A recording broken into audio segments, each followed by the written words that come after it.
Om Swastiastu, Om Wignamastu Namo Sidam, Om Sidirastu Tatastu Swaha.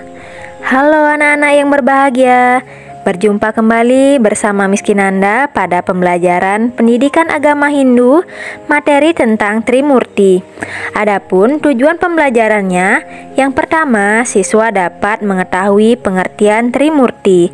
Yang kedua, siswa dapat mengetahui bagian-bagian Trimurti.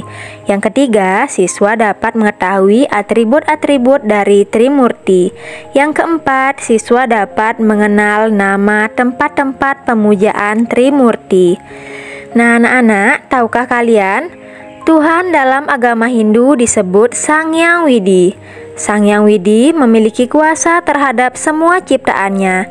Semua ciptaan Sang Hyang Widi, yaitu alam semesta beserta isinya, tunduk kepada hukum kuasanya. Semua makhluk ciptaan Sang Hyang Widi mengalami lahir, hidup, dan mati. Umat Hindu percaya Tuhan hanya ada satu atau tunggal, tetapi disebut dengan banyak nama dan memiliki berbagai wujud dengan fungsi dan tugasnya masing-masing. Adapun pengertian dari Trimurti, Tri artinya tiga, Murti artinya kekuatan Sang Hyang Widi. Jadi Trimurti artinya tiga kekuatan Sang Hyang Widiwasa untuk menciptakan, memelihara, dan memperlina alam semesta. Memperlina artinya melebur alam semesta dan mengembalikan ke asalnya, yaitu Siwa. Contoh memperlina, adanya manusia yang meninggal dunia. Kalau tidak ada manusia yang meninggal, maka dunia ini akan penuh sesak oleh manusia. Binatang dan tumbuhan juga dapat mati. Tujuan memperlina adalah untuk menjadikan alam semesta selalu seimbang, tidak kelebihan, tidak juga kekurangan. Dewa Trimurti dipuja di Pura Kahyangan 3. Pura Kahyangan 3 berada di setiap desa pekeraman di Bali. Pura Kahyangan 3 pertama kali dikonsep oleh orang suci agama Hindu yang bernama Empu Kuturan. Bagian-bagian dari Pura Kahyangan 3 adalah: yang pertama, Pura Balai Agung atau Pura Desa, tempat memuja Dewa Brahma. Yang kedua, Pura Pusah, tempat memuja Dewa Wisnu. Yang ketiga, Pura Dalem, tempat memuja Dewa Siwa. Dalam sarana persembahyangan, Trimurti dilambangkan dengan porosan.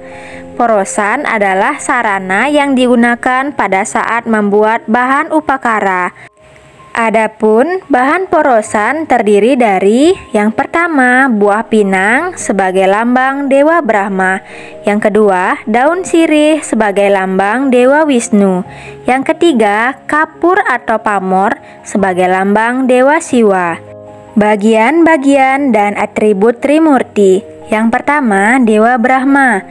Dewa Brahma adalah perwujudan Sang Hyang Widi sebagai pencipta alam semesta beserta isinya. Karena kehendak Sang Hyang Widi, alam beserta isinya tercipta. Dalam kehidupan sehari-hari, Dewa Brahma disimbolkan dengan api atau Agni. Dewa Brahma juga digambarkan sebagai dewa yang berkepala 4 atau caturmuka. Nah, anak-anak, kita harus selalu bersyukur kepada Dewa Brahma karena beliau menciptakan alam semesta dengan segala isinya. Beliau telah memberi kita kehidupan karena dengan adanya Dewa Brahma kita dapat hidup, dapat belajar, bermain, berolahraga, dan bercanda dengan teman, juga dapat berdoa, bersembahyang, dan menolong teman atau orang lain. Memuja Dewa Brahma adalah kewajiban bagi setiap umat Hindu. Adapun atribut Dewa Brahma antara lain: yang pertama, aksara suci Ang. Bersenjata gada, wahananya atau kendaraannya burung angsa, berwarna merah, penguasa arah selatan atau Daksina, saktinya Dewi Saraswati. Yang kedua, Dewa Wisnu. Dewa Wisnu adalah perwujudan Sang Hyang Widi sebagai pemelihara alam beserta isinya. Dewa Wisnu dalam perwujudannya digambarkan dengan air. Air mempunyai kekuatan memelihara, menumbuhkan, dan mengembangkan kehidupan. Dengan adanya air, manusia dapat hidup. Karena air sebagai sumber kehidupan, dengan air kita dapat mandi dan minum. Kita harus menjaga sumber air, jangan sampai kita kekurangan air. Caranya dengan rajin merawat sumber-sumber air seperti danau, sungai, laut, dan rajin menanam tumbuh-tumbuhan sebagai penyimpanan air di musim kemarau. Dan jangan lupa tidak boleh membuang sampah plastik sembarangan. Dewa Wisnu juga digambarkan sebagai dewa yang memiliki kekuatan Triwikrama. Adapun atribut Dewa Wisnu adalah sebagai berikut. Yang pertama, aksara suci Ung. Yang kedua, bersenjata cakra. Wahananya atau kendaraannya burung Garuda, berwarna hitam.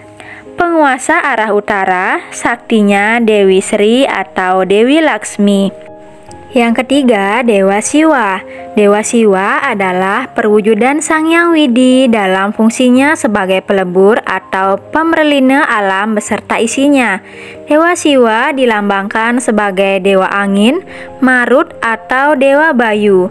Alam beserta isinya ini berasal dari Brahman atau Sang Hyang Widi dan pada akhirnya akan kembali kepada Brahman atau ke asalnya.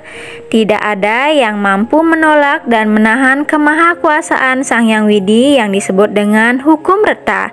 Hukum reta artinya hukum alam. Hukum lahir, hidup, dan mati disebut dengan trikona. Lahir disebut utpeti, hidup disebut stiti, dan mati disebut pralina.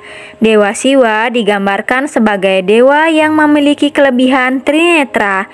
Trinetra artinya memiliki 3 mata. Dewa Siwa memiliki putra bernama Dewa Ganesha. Dewa Ganesha disimbolkan sebagai manusia berkepala gajah dengan taring sebelah kanannya patah. Dewa Ganesha juga dilambangkan sebagai dewa kecerdasan.